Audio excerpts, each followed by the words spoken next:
आज जब बाज़ार की ओपनिंग हुई तो शुरुआत से तो ऐसा लग रहा था कि भारतीय बाज़ारों में गैप अप होने के बाद एक बहुत बड़ी रैली देखने को मिलेगी,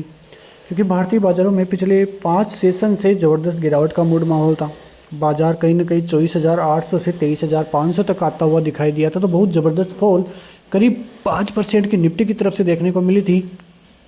और बैंक निफ्टी भी ओवरसोल्ड होता हुआ पिछले 5 सेशन से देखने को मिल रहा था। उसके बाद अमेरिकी बाज़ारों में अच्छा खासा मूड माहौल देखने को मिला और वही कारण था कि भारतीय बाज़ारों की रिकवरी भी देखने को मिली। अब देखना ये होगा कि आगे किस प्रकार से बाज़ार में रिकवरी होती है,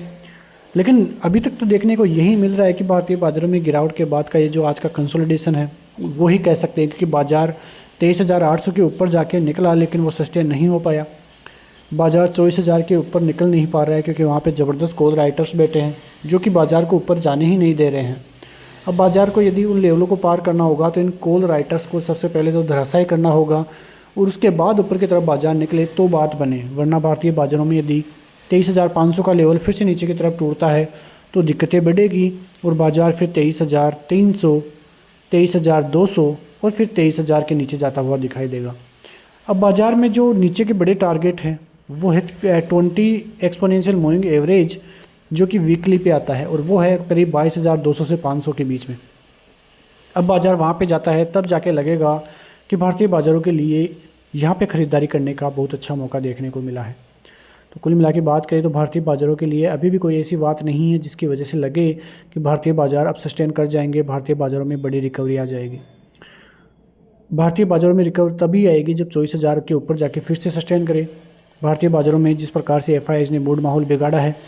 बहुत बुरी तरह से पिछले 5 दिनों में सेलिंग आती हुई दिखाई दी है। FIIs की तरफ से अक्टूबर और नवंबर का महीना करीब 1.5 लाख करोड़ नेगेटिव में सेलिंग का देखने को मिला था। अब यदि उससे आधी बाइंग भी आती, जो अनुमान लगा रहे थे कि जो दिसंबर का फर्स्ट हाफ था उसमें बाइंग आती हुई चालू हुई थी FIIs की तरफ से, लोगों को और रिटेलर्स को भी विश्वास था कि FIIs की खरीदारी चालू हुई है तो बाज़ार में अच्छी खासी रिकवरी देखने को मिलेगी। लेकिन वो एक बहुत बड़ा ट्रेप था FIIs का और FIIs की तरफ से फिर से करीब 20,000 करोड़ की सेलिंग 5 सेशन में ही देखने को मिली, जो दर्शाती है कि अभी भी भारतीय बाज़ारों में कोई बाइंग का मूड माहौल देखने को नहीं मिला है और यदि बाइंग आती भी है तो इतनी ज़्यादा बाइंग आपको देखने को नहीं मिलेगी, क्योंकि जिस प्रकार से मूड माहौल इतने दिनों से बना हुआ था वो मूड माहौल काफ़ी बुरी तरह से बिगड़ता हुआ दिखाई दिया है। तो भारतीय बाज़ारों की तरफ से बात करें तो भारतीय बाज़ारों का मूड माहौल तब जाके सुधरेगा जब एक तो FIIs की बाइंग आई, अमेरिकी बाज़ारों की तरफ से भी संकेत पॉजिटिव आए, चाइनीज़ बाज़ारों की तरफ से भी संकेत पॉजिटिव आए और सबसे बड़ी बात रहेगी Q3 के आंकड़े, क्योंकि यदि Q3 के आंकड़े अच्छे नहीं आते हैं बाज़ारों के लिए तो फिर दिक्कतें बढ़ती हुई दिखाई देगी, जो कि आपको भी पता है क्योंकि Q2 आने के पहले किस प्रकार की सेलिंग भारतीय बाज़ारों में देखने को मिली थी, ये इस बात का अंदाज़ा आप भी लगा सकते हैं। और जिस प्रकार से भारतीय बाज़ार धराशायी हुए थे, 10% तक की गिरावट देखने को मिली थी, करीब 1.5 लाख से करोड़ से ज़्यादा का माल FIIs बेचते हुए दिखाई दिए थे, तो वो सभी कारण भारतीय बाज़ारों के लिए काफ़ी नेगेटिव साबित हुए हैं। अब देखना ये है कि भारतीय बाज़ार इन लेवलों को किस प्रकार से पार करता है और आने वाले दिनों में भारतीय बाज़ारों की तरफ से किस प्रकार के संकेत दिखाई देते हैं। तो ऐसी खबरों के साथ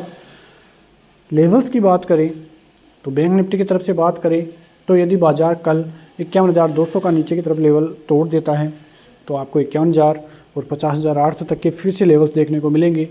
ऊपर की तरफ बाज़ार 51,500 के ऊपर निकलेगा तो आपको फिर 51,800 का एक रेजिस्टेंस होगा। उसके पार जाने के बाद ही बाज़ार में कोई बड़ी तेज़ी या बड़ी रैली आने की संभावना है। निफ्टी की तरफ से बात करें तो निफ्टी करीब 23,750 अभी चल रहा है, 23,500 फिर से टूटता है तो दिक्कतें बढ़ेगी, तो 23,250, 23,000 के लेवल्स आते हुए दिखाई देंगे। ऊपर की तरफ बाज़ार जब तक 23,800 और 24,000 के लेवल जब तक पार नहीं कर लेता तब तक कोई दमदार वाली खरीदारी देखने को नहीं मिलेगी। तो ऐसी खबरों के साथ मिलते हैं नेक्स्ट वीडियो में, तब तक के लिए जय हिंद, जय भारत।